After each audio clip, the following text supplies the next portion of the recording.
मनुष्य का यह कर्तव्य है कि वे तेजस्वी, ओजस्वी, वर्चस्वी बने, धैर्यवान, वीर्यवान और शक्तिवान बने तथा दूसरों को भी उसी मार्ग पर चलने के लिए प्रेरित करे।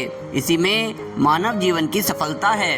तेजस्विता जो आत्मशक्ति का विकास करती है और शारीरिक प्रलोभनों को परास्त करने का पराक्रम जुटाती है।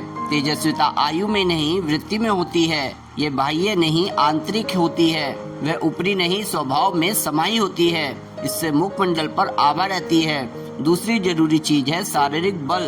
भगवान ने हमें शरीर इसलिए दिया है कि हम जीवित रहकर संसार में परोपकार के कार्य कर सके। यह तभी संभव है जब हम वीर्यवान हो, बलवान हो, हम तेजस्वी बने, स्वस्थ बने, बलशाली बने। संयम से, उचित आहार विहार से यह संभव है।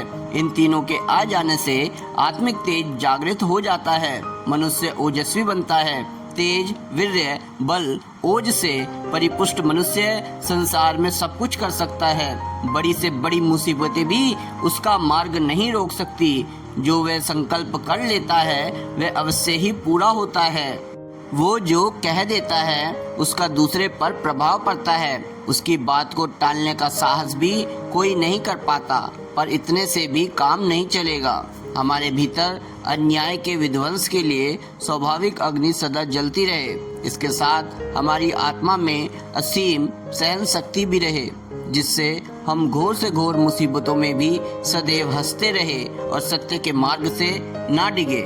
कितनी भी असहनीय विपत्तियां क्यों ना आ जाए, हम धैर्य पूर्वक उनका निराकरण करके सफलता के मार्ग पर बढ़ते ही जाएं। इसी का नाम जीवन जीने की कला है। तभी मनुष्य मनुष्य बन पाता है। जब वह मनुष्य बन जाए तो उसका यह भी धर्म है कि वह अपने परिवार को, समाज को भी मनुष्य बनाने का प्रयास करे।